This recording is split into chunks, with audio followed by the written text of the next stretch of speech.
Hello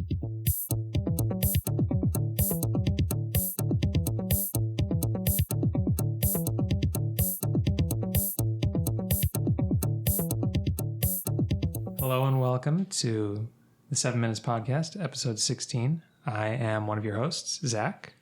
I am the other host, Angela. 2 out of 2. I am the third host, Robert. 3 out of 3, rather. Cool. All right. Before we jump into today's topic, we are going to, as traditional, talk about what we have been playing since previously recording. Robert, how about you? I tried out Diablo 2 Resurrection a bit. Oh, yeah. We're working on that for a review. That's been cool. I've never played Diablo. Well, I've played Diablo 3 a bit, but none of the older Diablos. I've been liking it. And then I've been stuck on like a bunch of Super Nintendo games. I don't know why. I just got an itch, and so I've been playing with the Super Nintendo app on Switch Online and playing a lot of Mario World and a lot of Yoshi's Island. What are you playing as in Diablo? You seem like a barbarian. I don't know what you would play, but you seem like a barbarian personally. No, I'm not. Thank you. Although, what was I? What did I pick? You'd have to tell me. You were there. You saw me playing it. It just looked like a brown mess on screen. He had a sword, right? And a shield? I forget what it was. A knight. Although I don't think it's called a knight. Like a paladin? I think it was a paladin then. Yeah. Warrior? A paladin. Cool. And then you said you were embarrassing yourself in Mario World and Yoshi's Island? Doing very well, thank you. That's not the story the screen told. I found the secret zone. Got through all those stages. Zack was being awfully harsh when he was watching Robert play. He's judgy. He thinks he's better than me. I come from a generation that knew how to play a Mario game. Mm-hmm. Yeah, okay. Angela. I haven't really been playing anything lately. Not on console other than Animal Crossing. I haven't even gotten to play Final Fantasy 14. I can't even say that this week. Yeah. Breath of fresh air, in a way. Yeah.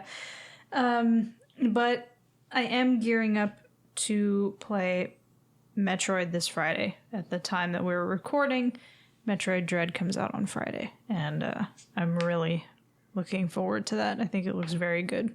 Let's hope it's decent. Yeah. Let's hope it's great, even. I would hope it's great rather than decent. Zach's refusing to buy it at launch for no reason. I tend not to buy games at launch. I don't really understand. But it's just because I started a new job this week, and I've been spending some kind of late nights, getting ramped up. So it has cut into my video game time, but I'm hoping to fix that. On the other hand, I've been playing a fair bit. I previously played Ghost of Tsushima, and a couple months back, the DLC for that came out, and maybe it was a month ago. I'm not sure, but there's a single player expansion, Iki Island, or the Ghost of Iki Island, one or the other. Played through that. I kind of feel like mostly it's just more Ghost of Tsushima. Like if you like the base game, you're probably gonna like this. I don't think it's really vital. Like I think the story, the arc of Ghost of Tsushima kind of stands on its own. Mostly it's just more Ghost of Tsushima. They give you a couple new enemy types, and they let your horse do like a battering ram charge move, which is kind of cool. The story it's like a side story that stands on its own. You can do it during the main game or after, but it doesn't really... The story doesn't feel particularly vital. Like it's fine, but it does kind of feel like filler as far as the story goes. Mm-hmm. I don't think it's a huge loss if you only play the base game, but I would still recommend the Iki Island DLC. I'm gonna play it, but my problem is that my the memory on my PS4 is beyond maxed out, and I think I would have to re-download Ghost of Tsushima, and that would mean having to prioritize other things and delete things. What I really just need to do is buy an external hard drive. That's what I need to do. And then I can re-download it and not have to delete something. Well, it seems like a waste of money, but... No, I mean, it's been very frustrating having to, because I played a lot of, big games one after the other. I played Final Fantasy VII Remake when that came out, and I think Ghost of Tsushima came after. Whatever order, it involved, having to delete stuff. Like, I had played, what's that game called? It's set in Hong Kong. You're a triad. Well, you're an undercover cop posing as a triad. Oh, Sleeping Dogs. Yeah, I'd play that. That was actually really good. But then like I had to delete that, so it's just been this never ending like having to like delete stuff to make room, and I really just need to bite the bullet and get an external hard drive for my PS4. Waste of money. Okay. After the Ghost of Tsushima DLC, I've played a couple more Assassin's Creed games. I kind of went and binged on Assassin's Creed games around like November to January of last year. And then there's only so much Assassin's Creed you can play in a row. So there's also only so much Assassin's Creed you can take sitting and watching Assassin's Creed. Whatever. So I played Black Flag, which I had expected to be one of the better games because it's one of the ones people talk up as their favorite. You play as a pirate. You get to sail a ship around the Caribbean, do piratical things. I could deal without the sea shanties. Oh, the sea shanties are great. Yeah, you can collect sea shanties and then your crew sings old-fashioned sea shanties. Yeah. And so it takes place in like the end of the golden age of piracy. So like the early 1700s. It's a cool setting. All the big pirates you know are from then. Luffy? Yes. Oh, okay. Including Luffy. Just making sure.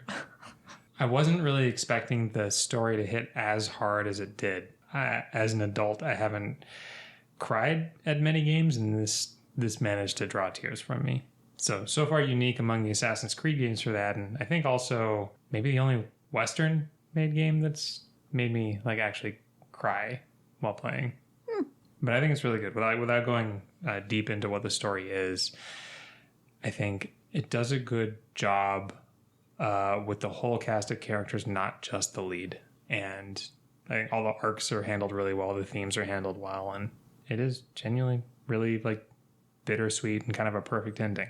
But I've also jumped into what I understand to be the longest Assassin's Creed game, Odyssey. Feels like it. Yeah. And I can say more about that at a future date because I'm sure I will still be playing Odyssey the next time we record. But it builds on some of the kind of open world RPG changes the previous Assassin's Creed Origins made, and it takes more influence from Witcher 3 than the previous game Origins did, in terms of like dialogue choices, unexpected results from quests, focus on like side quest dilemmas, and the combat is also markedly better than it was in Origins. People tend to prefer Origins to Odyssey, at least if you go to like Assassin's Creed subreddit or whatever, but I think they have this one wrong, at least so far. Maybe it'll be too bloated and it'll put me off, but I think Odyssey is really good. Go ahead, Angela. It seems like you have a burn you want to. It's a snooze fest. Okay, there you go. It doesn't matter. It doesn't matter which game has better combat. It doesn't matter. They're just terrible. Okay. They're just terrible. I'll make a heated defense of Odyssey, but I can do that another time after I've decided that it is in fact worth making a heated defense of. I mean, it wouldn't actually be so bad if you didn't have to cut to the modern parts and you have like these annoying, insufferable characters like, what's her name, Layla or something like that? That's been... Man, what an asshole. Sure, that's been like 5 minutes of game time out of how many hours? Doesn't matter because you get all immersed and then you have to deal with these clowns who are not interesting people. I'm not going to bat for the Layla sections of this game. I'm just saying. The ancient Greek sections of this game. These games would just be better if they didn't have all that going on. Spoken like a true casual. All right. Let's jump in to the topic at hand. Oh my. Oh my. We're talking this week about... Wow. We're talking about WoW. What's the big WoW of video games? Settings. The whole scenario, the whole world. As you know, there are 5 major food groups of video game settings. I'm not sure what those are, but another way I see it, you have like modern day settings, historical settings, you got fantasy, you got sci-fi, and you got nonsense cartoon worlds. See, that's how you interpreted it, but I was thinking of things like, I hate desert worlds. Ice worlds are kind of boring. I like tropical worlds. Is that across the board, or like you talking about like a kind of a cartoony Mario game setting in general? Like if you're playing like a gritty open world RPG and you get to the tundra, are you like this is BS? Not as much as if we got to the desert area. Okay. The gritty open world game. Desert areas always suck. The only game that I've ever experienced that did a desert setting well, and that was one of the reasons I knew it was one of the greatest games I'd ever played, was Mario Galaxy 2. I got to the desert and I was like, wow, this is still enjoyable and it's actually pretty neat. Yeah, I mean we can camp out on different like video game biomes, you know. Biomes. So like your favorite desert that you've ever played was in Mario Galaxy 2. Mm-hmm. And even then that sounds like it probably wasn't your favorite part of the game. It was just good enough to tolerate. No, it was still good. Like okay. It was just all right. That whole game, masterpiece. Far superior to the first Galaxy. All right. I've been trying to think of deserts. Gerudo Desert? No, I actually don't really like the deserts in any of the Zelda games. You know, they're not my favorites, but I like Gerudo Desert and Ocarina of Time. I also like that there seems to be a little confusion, a bit of an identity crisis going on in Gerudo Valley because they went with kind of, you know, like Spanish-inspired music and kind of like Adobe clay structures, but the Gerudo themselves seem to be very like kind of Middle Eastern inspired. So there's just this kind of interesting amalgamation of two different kind of real world cultures brought together, and I think it's weird and it's super interesting and it works. And the Spirit Temple is one of my favorite temples. So it's like a Mediterranean amalgam, right? Yeah. Whereas I feel like the desert area in Twilight Princess, Gerudo Desert in Twilight Princess, it wasn't as interesting. I didn't really love going through there. The only thing I really liked about it was the Arbiter's Grounds, because the Arbiter's Grounds were creepy. I hated going through the desert in Twilight Princess. It just feels empty and big and boring. Yeah, and boring. Yep. Agreed. That's a big part of why deserts can underwhelm sometimes in games. They just don't lend themselves to particularly interesting architecture. Yeah, and I mean the desert isn't very big in Ocarina of Time, especially when you go beyond Gerudo Valley and into the haunted wastelands. You have some interesting things like the weirdo hippie, a merchant who's just floating in a sandstorm, or there's an outpost that you can stop at along the way, and you just kind of wonder like, oh, I wonder why is this outpost here? What's the story with this outpost? And there's not a whole lot going on, but it's somehow still more interesting than Twilight Princess's desert. For me, I think the desert that stuck out to me the most is actually from Assassin's Creed Origins, which takes place in ancient Egypt during the time of like Julius Caesar and Cleopatra. Mm-hmm.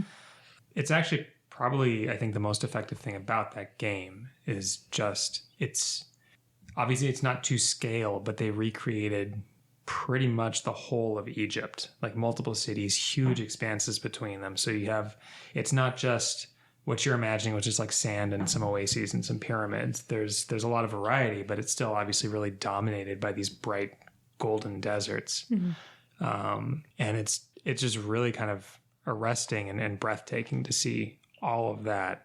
It is still, like if you compare it to other Assassin's Creed games, for example, there aren't as many interesting things to climb. It's obviously not as dense. You spend more time on horseback or camelback, which I certainly opted for because they move funny. And you riding it around, you can... This is actually kind of cool. In the new Assassin's Creed games, if you press up on the D-pad, you kind of see through the eyes of your pet eagle. And so you get these bird's eye views of the landscape too. So it's gorgeous. It's not as gamey as you get in like Mario Galaxy, but I do like the desert world in Mario Odyssey because I like the little mariachi looking that's a fun skull people. Mashup. They're very cute. And then we get Mario in his poncho and his sombrero. Yeah. It's great. So Robert, deserts were your least favorite kind of video game biome? Okay. Angela? I just have never really been interested in the Japanese high school setting. I feel like it's just so overused and played out. And I understand that there is cultural significance to your high school experience in Japan. It's almost a little depressing how I've heard it described as like basically for a lot of this is not clearly not a universal experience, but for many Japanese people, it kind of seems like life peaks in high school, because after that you get inundated in your career and you become a salaryman, or which is a little bit of an outdated trope, but you become a salaryman, you become a career working in an office or whatever, and your days are long and hard and extremely stressful and monotonous. And it was like, oh, what it was, what I would give to be back in high school again. And so like I kind of understand from that perspective why it appears so much in Japanese developed games, but I think part of the reason it doesn't work for me is because a lot of the characters can just be obnoxious. They're not very likable. A lot of them are just very kind of tropey, and so I just don't really find it super interesting. Can you think of any cases where it did work for you? Or games that take place in a setting like that you where you like the setting? No, not games. Manga, but not games. That's a whole different podcast. Yeah. Doesn't belong here on 7 minutes. No, I guess that setting doesn't bug me too much. It doesn't necessarily interest me that much either. I guess I would say I'm neutral to it. The setting I feel like has been played to death is the steampunk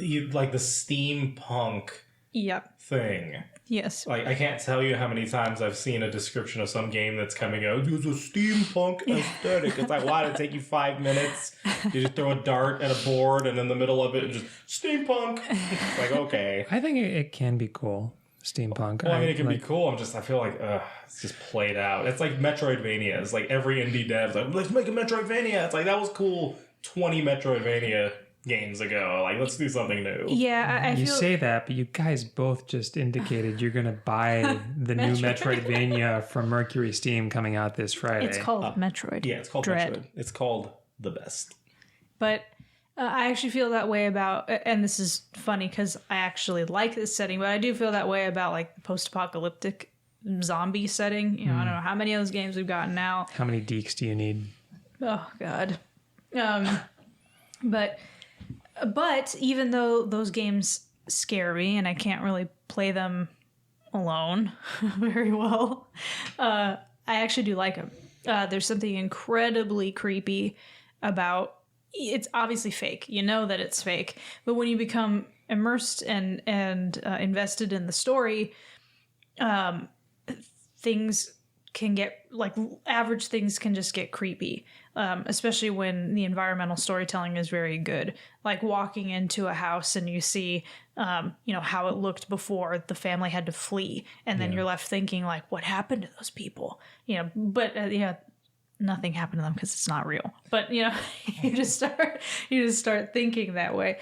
And so I think it's really, really interesting. Like in, Days Gone, I think I've talked about this before, but they do a really good job at the environmental storytelling, and you find notes that people have left to families, and you find diaries, kind of like, in The Last of Us, and video recordings from the Nero agents, and you hear them, dying some tragic death, getting hit by a runaway train or getting mobbed by zombies, just these very interesting things. And so even though as they're talking about their tape recorder. Yeah, and it's like, oh my God, we're getting overrun.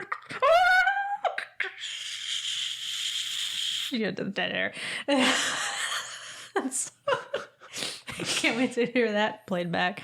So even though it's a kind of an overused setting at this point, I actually enjoy them. I think despite being scared by them. Yeah, I will first of all back you up on not liking the Japanese high school setting. It's a reason I've never given like the Persona games a chance, or Danganronpa also.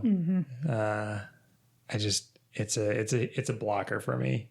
And for the post-apocalyptic stuff, like Last of Us or Days Gone or whatever, I don't love it. I really don't. I I don't know if it's just that it's common enough that it seems too obvious and it's kind of boring in that, but it's just like the stuff I know, but a little run down is basically the setting, right? It's like, well, that's not super exciting. I do really like it in Nier Automata, but in that game, you're coming to it from like a more alien perspective. It's not like there are no humans left in the world, which feels more interesting than a bunch of humans shacked up with shotguns saying, get off my property, you know? So it kind of has like a more almost otherworldly feel to it in Nier Automata, where they are just these strange structures that might as well be mountains. They just used to be skyscrapers. Kind of going off of what I was saying before, specifically, you know, other than just like the post-apocalyptic horror or zombie horror, Japanese horror setting is really creepy. Did you have something specific in mind? I played, I tried to play 2 different Fatal Frame games. Fatal Frame, I think 2's Crimson Butterfly, and then the Maiden of Black Water or something, the one that was on the Wii U. Is that the one that kind of was like a little booby? Yeah, I mean, like little baby doll dress up. Yeah, options. And, you know, people were all offended or whatever. But so the settings, the Japanese horror setting can be extremely creepy. I don't know what it is. I don't know why it is more disturbing and scary than even like something like Resident Evil 7, but it just is, and it really works.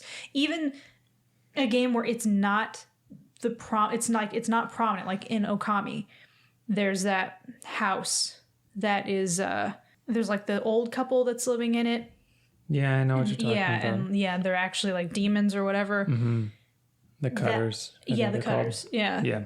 Super creepy, and it works so well. And that's like one of my favorite places in the game.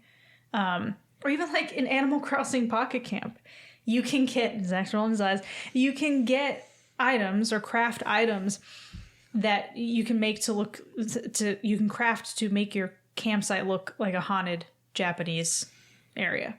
So you can get like a haunted TV, and so like you can craft the TV, and the TV is just like constantly, dead air, or like a haunted well. And so I think all that was really creepy and really works. Yeah, I guess I wanted to say it's more genre than setting, but I guess there are enough like tropes of set design, and so I guess that counts. I'll allow it.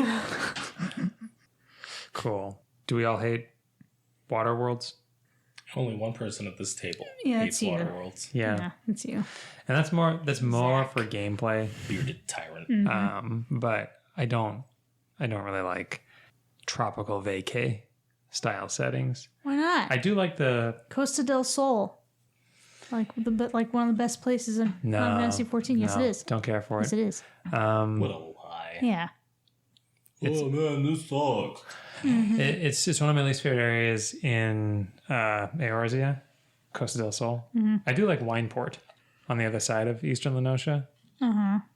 It's got kind of like Raincatcher Gully to the south. I like tropical jungles. I think that's really cool. Especially put like a hidden temple in there, right? Yeah. That's fantastic. What about Give me some Mayan nonsense stuck in a jungle. What about Costa del Sol in Final Fantasy 7? Also don't care for that.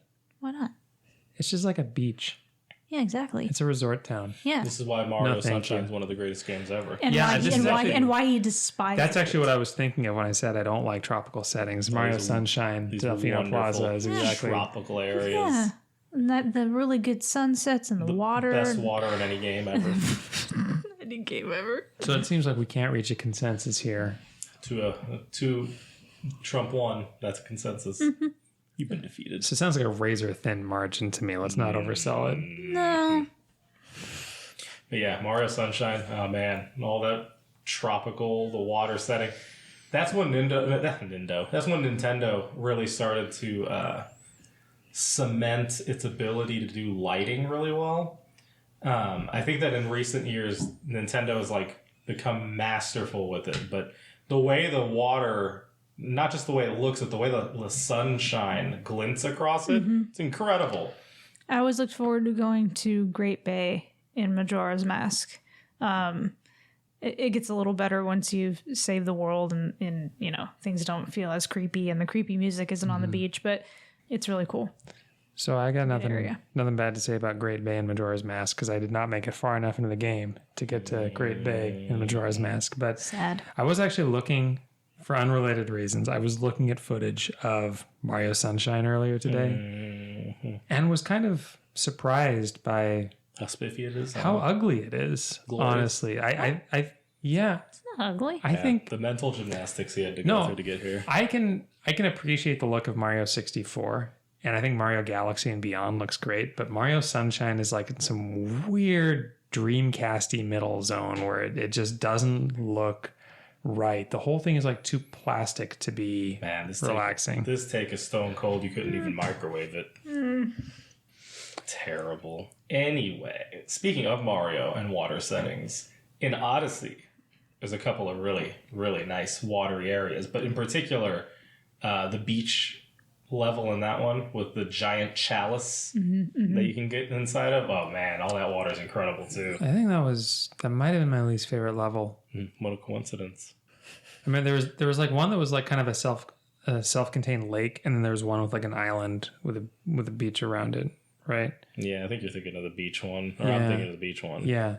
Did not like that. The lake one was at least shorter than most of them, but it's still an underwater level, and therefore I think one of the most impressive feelings I ever had in a game was in Twilight Princess when you are fighting that big eel thing underwater, whatever it's called.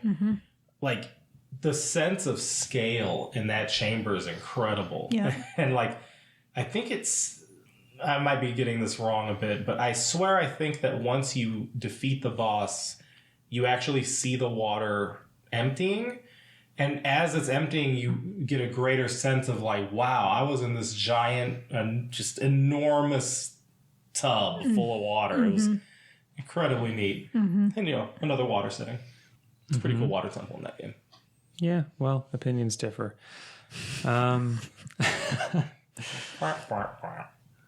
If we're talking about settings in terms of biomes, I've always been a fan of like snowy or icy areas. This is one of my least favorites. It may be my least favorite. First of all, it's great in a video game when the ground is slippery No. and you fall into a pit accidentally. I love it. Like, whether you're talking Mario or Zelda or even like... I remember when I got to Days Gone, I was really bored by the snow area. I don't care for it. I just feel like games never really do very much to make it very interesting. I don't really care for the snow areas. I really like the snow areas in Icewind Dale. That's definitely part of why I prefer that to Baldur's Gate. Because the whole thing does take place in the far north. But you spend part of it, it's not monotonous. You spend part of it in like snowy plains. You spend some of it in mountains, some in like caverns. There's like volcanic islands mixed in, so it's not monotonous. You don't want to go too monotonous with whatever setting you do. And I think there's some games where the snow areas can be a little one note. They also sometimes come bundled with kind of unpleasant survival mechanics. Like if you run out of food or heat. That's why you just go to Freeze Easy Peaks and Banjo-Kazooie. Pretty sure that's what that area is called. The Big Snowman? Oh, yeah. No, Big actually, Christmas tree. I think that's as far as I got when I played Banjo-Kazooie. I didn't like it at all, and I think that's where I stopped, actually. Which is weird, because I normally like ice levels. It was one of the greatest games ever. Banjo-Kazooie. Oh, yeah. For sure.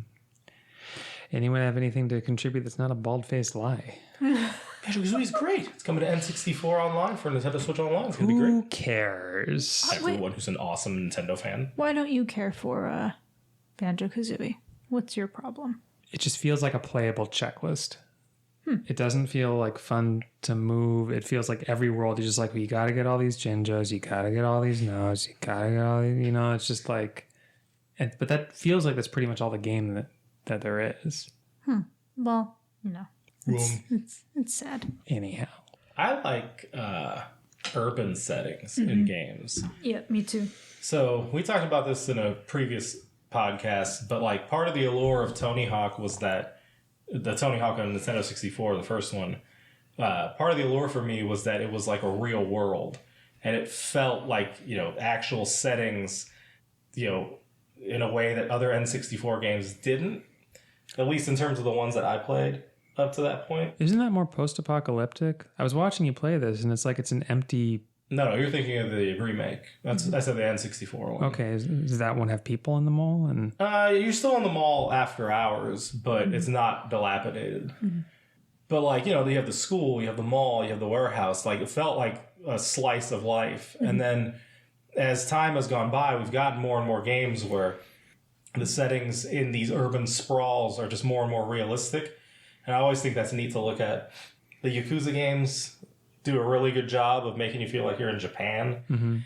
And like those games are also pretty successful with putting a decent amount of content in the buildings themselves.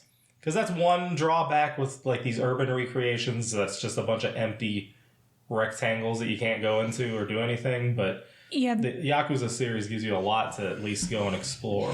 That was one of my complaints about Sleeping Dogs, is that I wish there were more stores you could go into. There were some areas that, like the areas you could go into buildings and you could interact with, was actually super interesting. But I just got a lot of enjoyment and entertainment out of crashing into cars and into people, and I mean, you loved crashing into people. Oh my god! Like I would. I know, because you did it all the time. So most of the time it was unintentional. I got actually pretty good at driving and going top speeds, flying through traffic, weaving through cars in bumper to bumper traffic, and then when you go on the freeway. That was another additional challenge. That was actually really fun. And like you could actually go onto the freeway via an on-ramp, get off via an off-ramp. Like it was really cool. And the different things you could do in the city, like because you could choose to be more of a cop or you could choose to be more of a triad. And if you were a cop, you could like go back to like the CCTV in your apartment and look for drug busts. And so you would have to figure out on the map, and it was a pretty large map of Hong Kong, exactly what street corner, what empty lot, or what alleyway this drug deal was happening in. And like it was more complex. It involved like cracking codes and getting security cameras on and stuff, but it was super interesting and a really fun game. It certainly shows its age a little bit in terms of voice acting and graphics for sure, and some kind of clunky mechanics now, but that was a super fun game. But the urban setting is what really makes it. I just wished so much that there were more stores you could go in. I vaguely recall the combat being really like counter heavy, kind of like classic Assassin's Creed, where you're just kind of like waiting for, you can like punch a guy, but you were like waiting for that counter opportunity to open them up. Yeah, and like I said, it was a little clunky. If they were to remake that game, they could definitely smooth out the combat. But yeah, one of the great joys was accidentally running over people. So long, Grandpa. Yeah, or like if you crashed into a wall going fast enough, you could be thrown, like ejected from the car. And the ragdoll mechanics and... that's great. That's actually one of the things that's disappointing about like racing games is oftentimes like in Burnout, when you crash a car in Burnout Paradise, there's no you that like flies out the windshield. Yeah, oh no. It's just the car. You fly out the windshield with a pretty good scream to accompany it. And I just remember, like I said, most of the times it was an accident. And so I'd be sitting there late at night playing alone, and I would just start busting up laughing. There were times when I was laughing uncontrollably because the situation was just so comical and it was so ridiculous, but it was just so funny. Have either of you played the Deus Ex games? No. It just seems, I haven't either, but they seem like they would be like modern day games where you would spend more time going into interiors. I don't know if there's like much of an exterior world, but... I loved L.A. Noire and how it recreated Los Angeles in whatever it is, the 30s or 40s.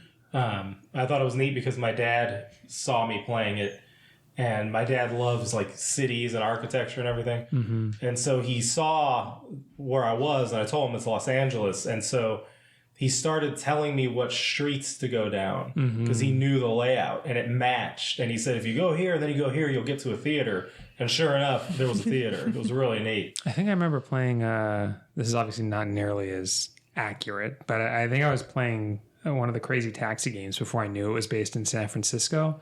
And I'm like driving around, not really paying much attention to stuff, and I'd be like, "Oh, this is kind of laid out." Wait a minute.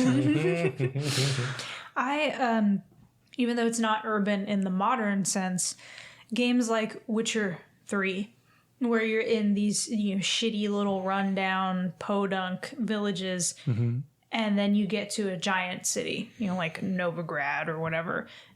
That was really satisfying, like getting to those gigantic cities and finding all these like interesting places to go. And I like the idea of the contrast, but I really don't like Novigrad as much as the rest of the settings in the game. I much prefer like the shitty ass swamps and like the crags of Skellige much more than the alleys of Novigrad. Yeah, I thought they did a decent job in Breath of the Wild of giving you fairly full towns, and there's like not a lot of them. It's one of those brilliant things where they get away with it because of the setting. Because it's like, oh, Ganon's slaughtered everyone, so there's only a few pockets left of towns and villages to go to, but what's there are all really neat and memorable. In fact, that's a desert setting that I found memorable. When you get to the Gerudo, that whole desert town is really cool. And then even is it the Rito? The bird people? Yeah, is it the Rito or the Rudo? The Rito. Or the Rito. The Rito. Their little mountain retreat, and the verticality of it, it's really well done. So it's like, you have urban sprawl, but also just cities in general, and they're dense and full of things to do. Those are always fun. I don't want to make this the Assassin's Creed podcast, but well, no, like that's kind of a thing that Assassin's Creed I think does better than any other series I've ever played, with Unity in particular, but the games in general. But like the recreation of Revolutionary era Paris in Unity is really impressive. Just the Notre Dame on its own is one of the most breathtaking things I've ever seen or explored in a game. But all of Paris is just filled with a ton of interiors you can go into, just people living their lives, walking around, demonstrating against the tyranny of King Louis, complaining about Marie Antoinette and all that cake stuff. You know how it is. Yeah. I'm sorry. I'm sitting here while you were talking. I was thinking of Sleeping Dogs again. Excuse me. Sorry. And I was holding in laughter because I was just remembering, like I had gone onto I was getting off the freeway on an off ramp, and I was going way too fast. And instead of being able to make the curve, I hit the wall going probably like 90 or whatever. But it was it was an elevated off ramp. So I can't remember the name of the main character anymore, but he goes flying through the windshield, gets ejected, hits the ground below, but my car was blocking traffic. So people driving on the street will react to you blocking traffic. So they'll start honking. You can actually create a buildup of cars. They'll start cussing. They'll start yelling, in English and in Cantonese. And I just remember laughing. First of all, just cracking up laughing and getting thrown out of my car, but then laughing again, hearing the commotion and the traffic jam that I created above, and then having to walk all the way back to my car. I mean, I didn't have to. I could go like carjack someone if I wanted, or just steal a car. Just turn back around and make even more of a pile up. Yeah, but I was trying to not laugh while you were talking because it just popped into my head. Yeah, but the dense cities are some of the coolest things about the Assassin's Creed games. Yeah. London's pretty cool in Syndicate. It's not as cool as Paris, but I will say when I watched you play, was it Syndicate, the one that's in Paris? Unity. Yeah, that's right. Paris actually was really cool in Unity. I will give that game that much. I think a game that I love all the settings as a whole are, the first two Donkey Kong Country games in particular. Mm-hmm. The first game's interesting because it overwhelmingly, there's fantasy elements to it, obviously. It's a gorilla and a tie, for God's sake, but just the recreations of, like, the jungle, the forest, the temples that you go to, the underwater areas, all of it's just so, amazingly well done. The factory. And then the second game's kind of cool because it kind of is retreading some of that territory, but it skews more fantasy. Mm-hmm. And so, like, you have the giant beehive, or you're, kind of tropical, but you're on a pirate ship, and then the magma area. Isn't it the carnival too? Like the crazy carnival? Yeah. But the third, think about this, but I think that's actually one of the reasons I don't like the second game as much. Because it's not as realistic? Well, I don't know if I put it as realistic, but the settings are just a little harder to take seriously.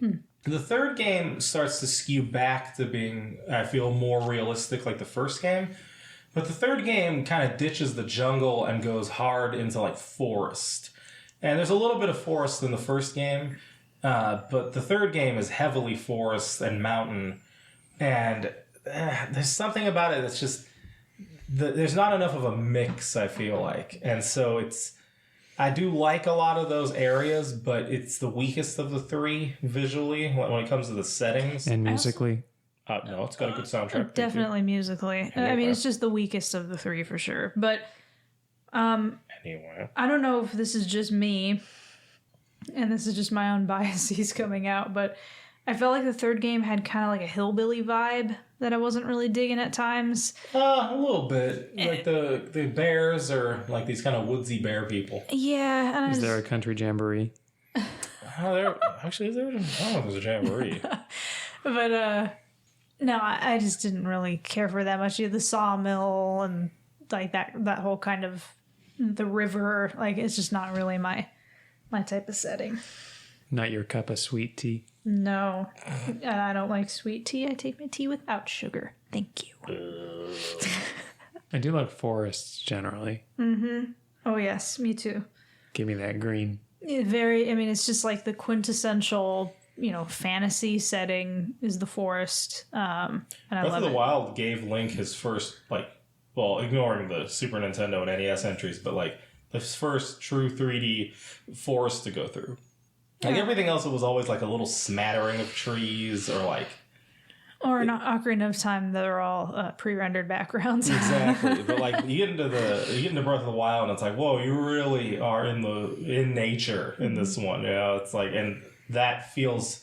I think that's why it feels like there's such a connection between it and the first game. Like, not just the freedom of exploration, but, like, the setting. Like, you are really in, this giant, unexplored world. Unexplored for the player, of course. Yeah. People living in it, but it's pretty amazing.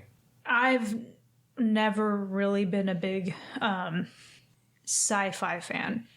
Just generally speaking, whether you're talking about games or other forms of media. So games like Mass Effect have never really appealed to me. I don't know what it is. I don't know if it's the, quintessential women don't seem to love sci-fi very much sort of issue, but it just doesn't, it's just kind of boring to me, which is why games like Metroid, for example, stand out to me, because it is unusual for me that I would like it that much. Well, you're drawn to creepier stuff. Yeah. I think you're also maybe warmer on Dead Space than you are on most, maybe I'm wrong. I thought you were, you can't necessarily play Dead Space. Yeah, but I was trying to frame my answer. Yes, Dead Space is definitely more appealing to me than, say, Mass Effect. Mm-hmm. But I can't do it. It's too much. Do you not like interstellar sci-fi? But maybe if you put in a creepy future environment, that's okay. Because Dead Space takes place in kind of a contained setting. Mm-hmm. Even if you move settings, it's like you're in a creepy derelict space station or spaceship, or you're in a creepy future mall that's been shut down after hours. Mm-hmm.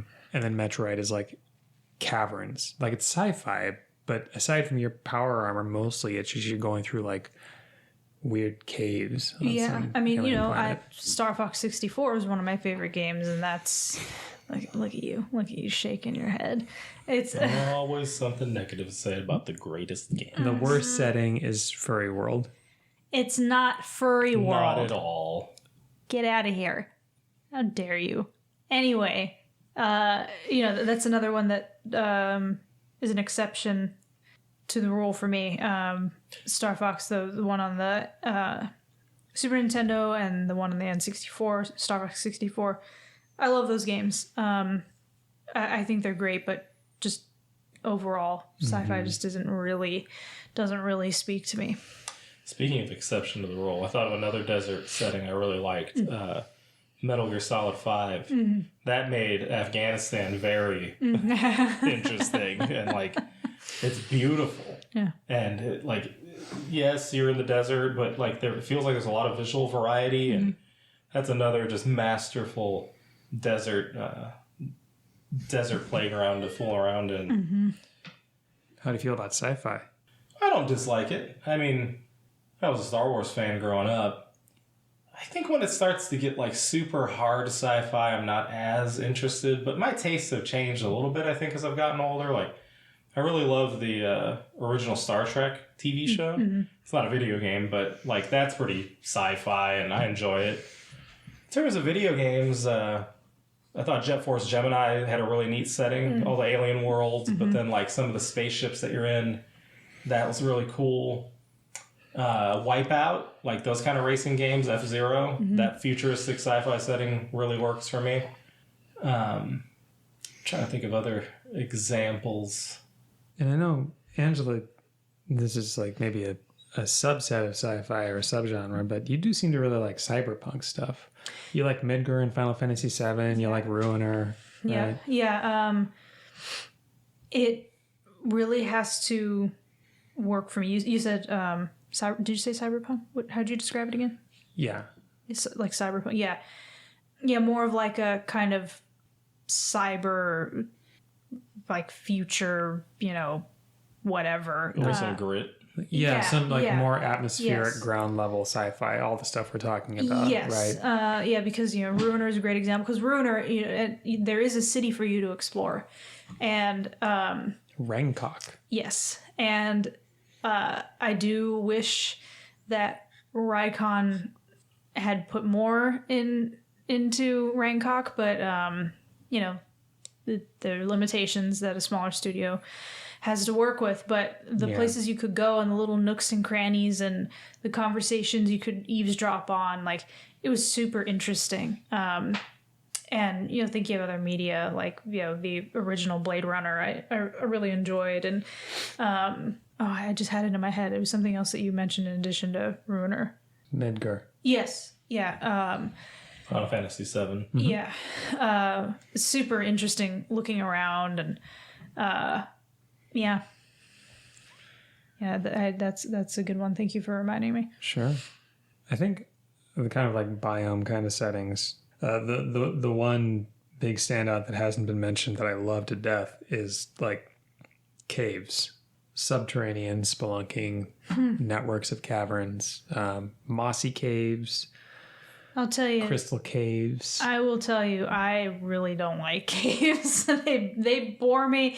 And I also associate caves with Pokemon and desperately needing repel.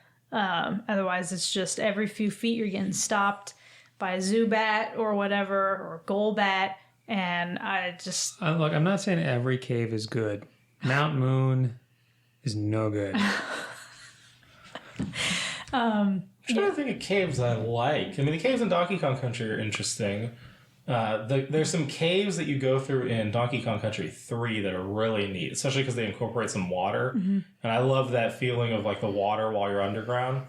Metal Gear Solid 3 has some cave sections that are interesting, and also like some water mixed in. I wish I could just get that gizmo from Men in Black and wipe all knowledge of Donkey Kong Country out of your brain. Sounds like someone here is just a little jealous that they can't get into the Donkey Kong Country groove.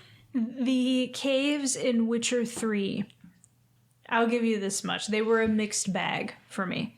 Some of them were super fascinating, and some of them were very unnerving.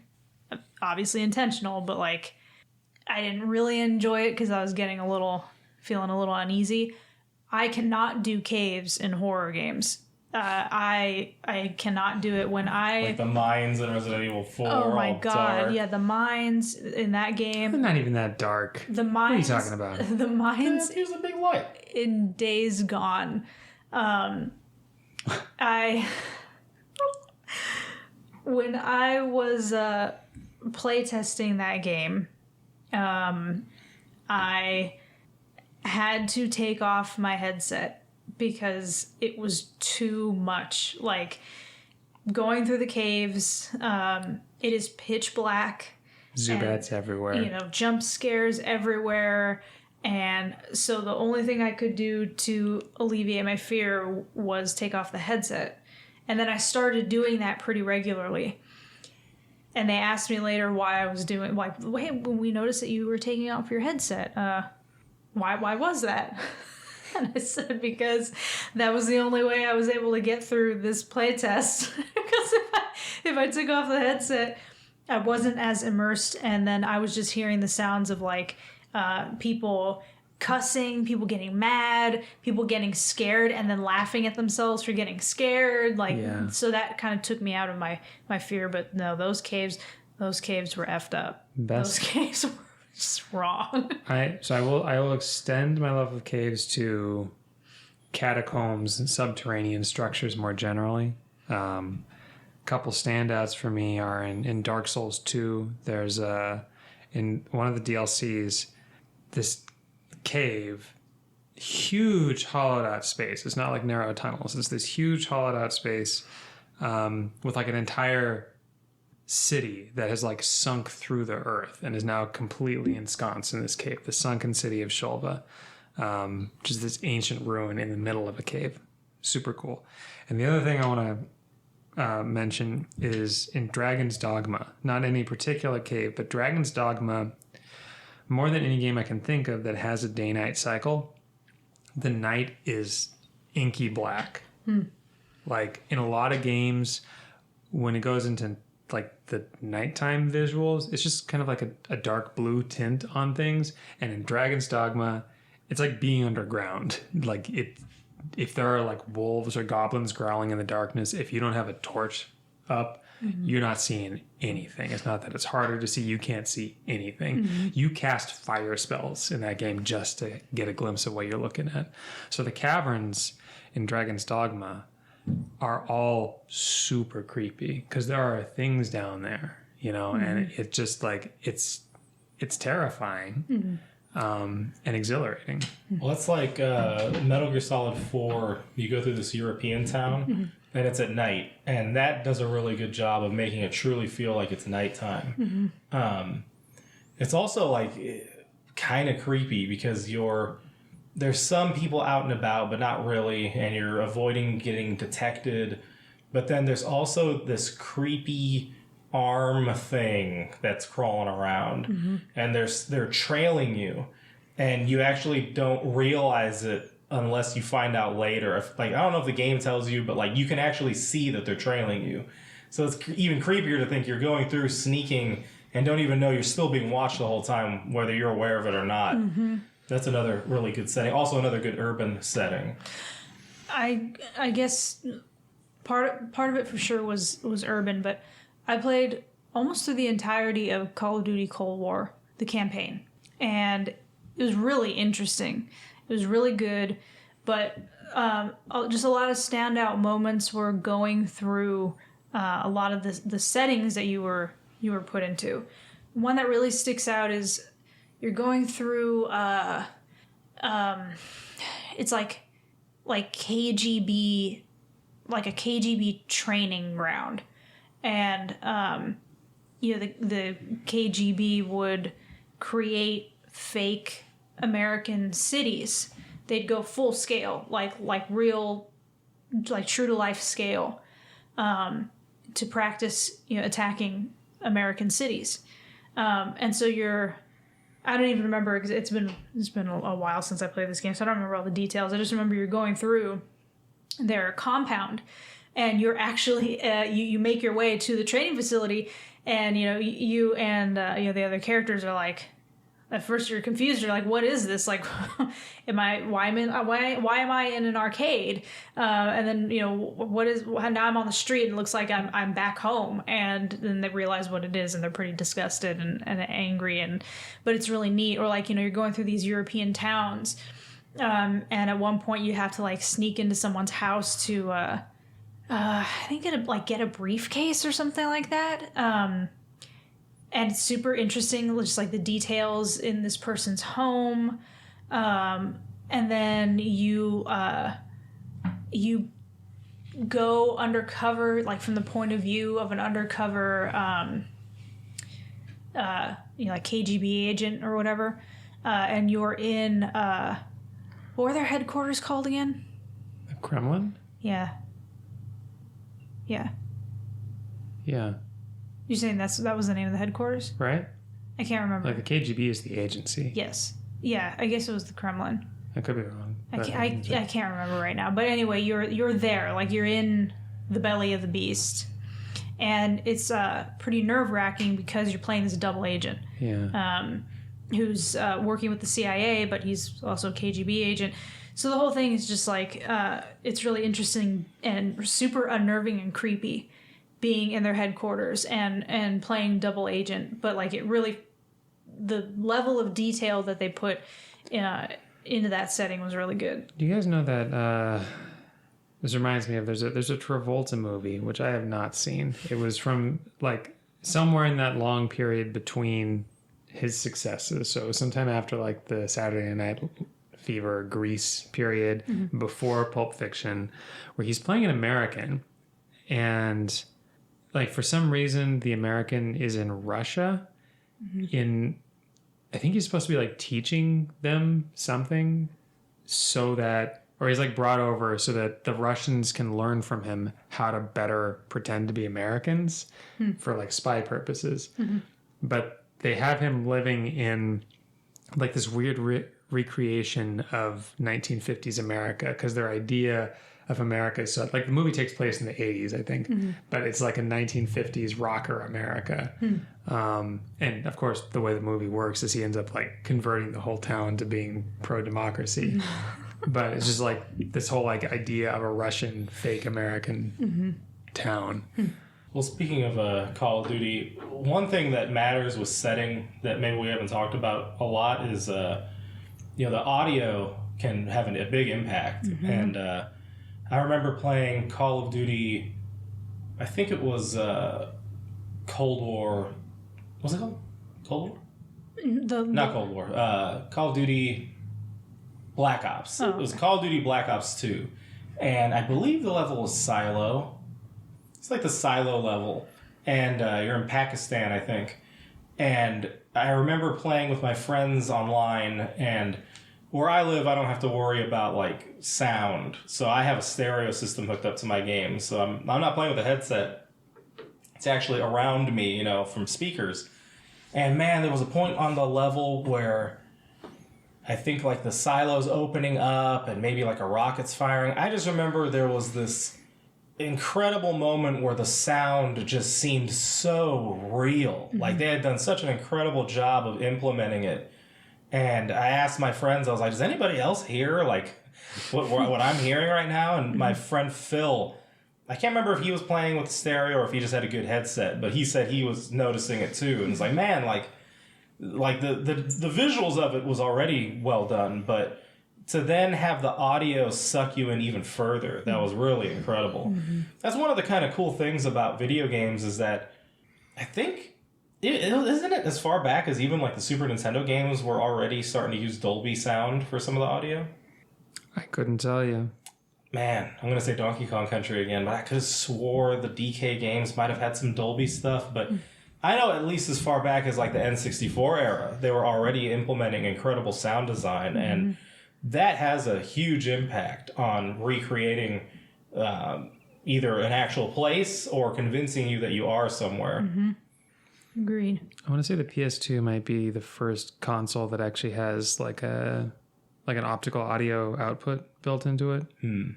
But I don't know what is like stereo mix versus having like more of a surround supported audio output. I'm not sure.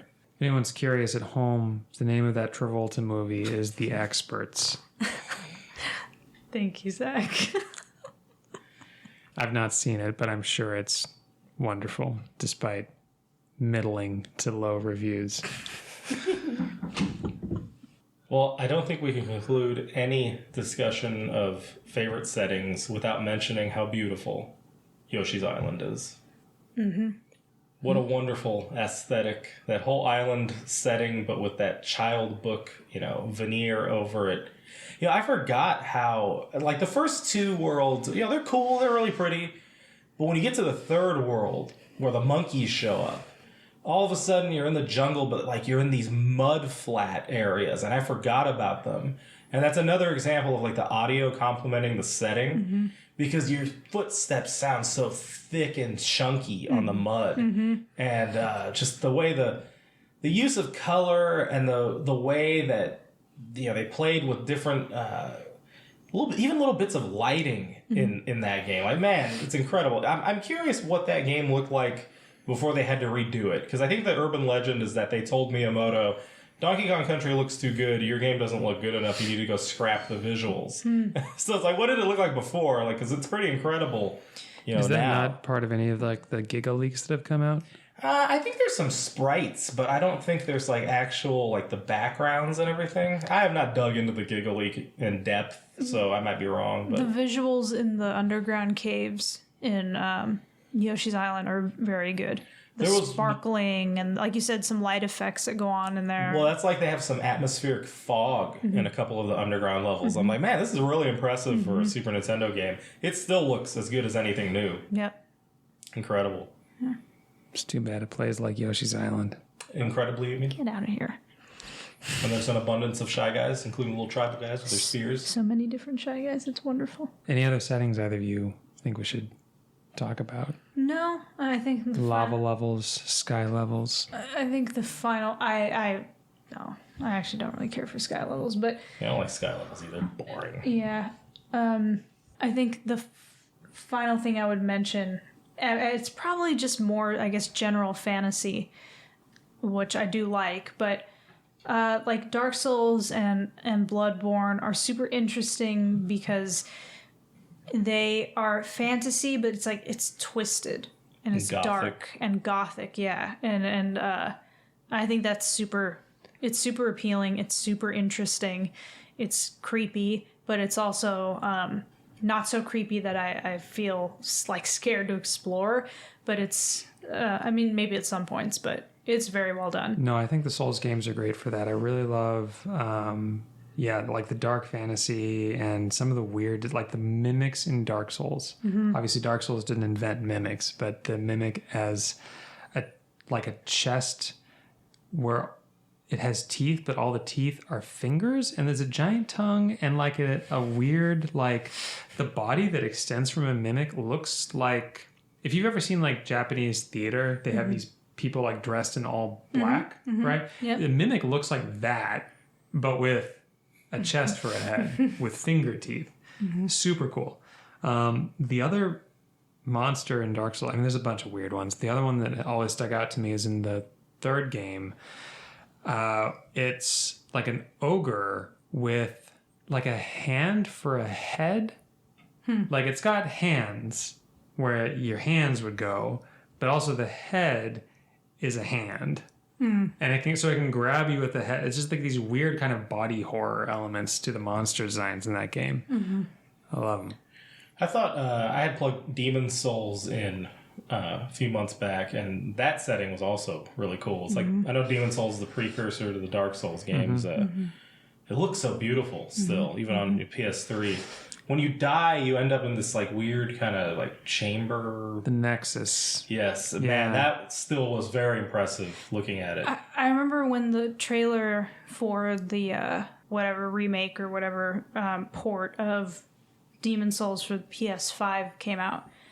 Zack had mentioned he did not care for it, didn't care for this remastered look because he felt like it had lost a lot of its ambiance, its overall feel. Yeah, the graphically, like technically, Demon's Souls on the PS3 isn't that strong compared to the later games, even on the same system. But part of how they, I guess, cover that up, or how they make the atmosphere work, is a lot of weird, sickly glows on a lot of things. And it makes sense because the game's lore talks about this thick, colorless fog rolling in over everything, and everyone is like actually like a soul trapped in the Nexus, so it makes sense. But yeah, like the remake looks so colorful and so crisp, and like it looks good, but it looks good in kind of a generic way that you would expect from, I don't mean this to be xenophobic, but a Chinese-made action game that was like designed to be like free to play for a mobile audience. It's, I mean, this that's a little strong, but this comes up in the Grezzo remakes of Ocarina of Time and Majora's Mask. They look beautiful, they do, but they are not as appealing to me as the N64 graphics. Even the like Virtual Console cleaned up, sharpened N64 graphics, in my opinion, look better than you gotta be the careful. Grezzo You're gonna games. get him talking about like preservation and filters and original hardware. yeah. And we Well, just it's interesting you should mention that, because I actually was thinking how, like, it's sort of like with Hollywood movies.